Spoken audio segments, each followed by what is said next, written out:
The drizzle hadn't stopped all morning in Birmingham, and the grey skies seemed to reflect the heaviness in young Zion's heart. He stood just outside the bustling city centre, soaked hoodie clinging to his small frame, feet in torn rubber slippers that flapped with every step. People walked past him, some with quick glances, most not looking at all. No one saw him. No one expected anything from him. But Zion wasn't begging. He was waiting.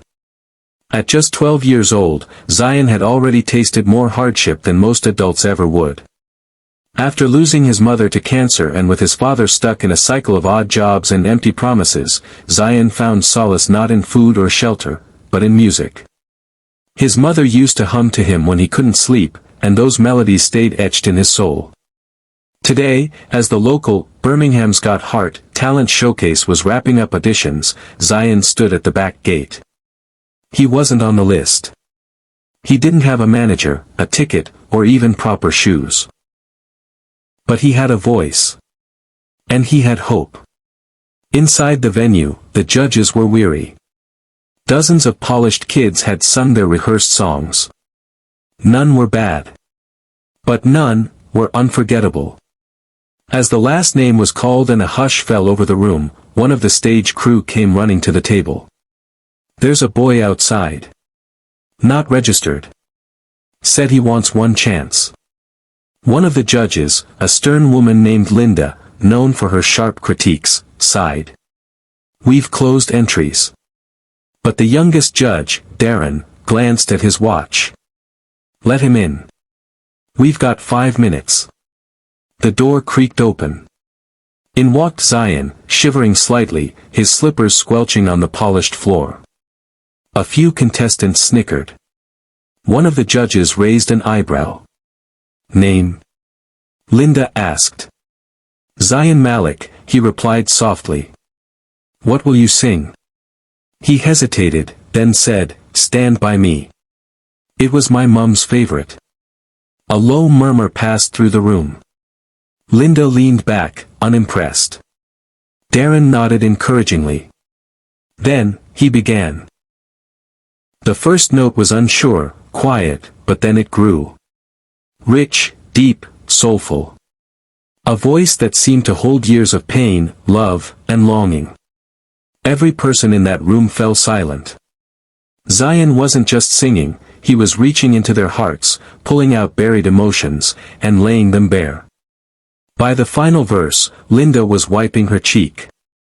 Darren had his hand over his mouth. When he stopped, no one clapped right away. They were stunned. Then came the roar. Not polite applause, a standing ovation. Linda stood, walked down from the judge's table, and placed both hands on Zion's shoulders. "You don't need a stage to be a star. You already are one." Zion's eyes shimmered. "Thank you, miss. I just wanted someone to hear me." Darren knelt beside him. "We don't just hear you, mate. We feel you." What happened next no one expected. A woman in the crowd walked up with a tear-streaked face.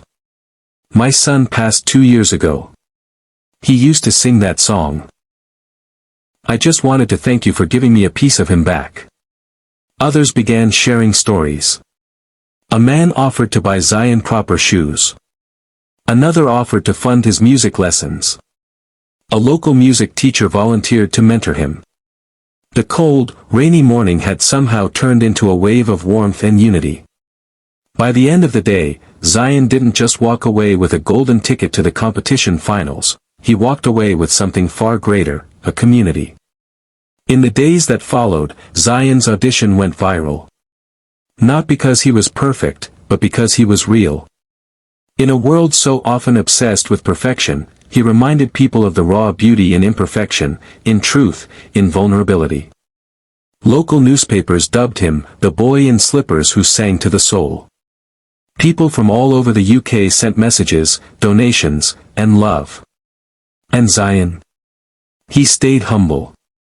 Practicing every night in his father's tiny flat, singing not for fame, but for the memory of his mother, and for every unheard child like him. Months later, He stood on the grand stage of the finals, this time in polished shoes, but still carrying his old slippers in his bag for luck.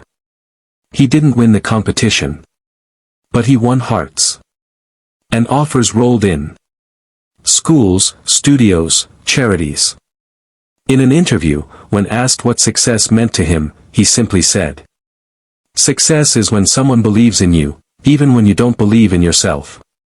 And that was the story of Zion, the poor kid in slippers whose voice changed lives.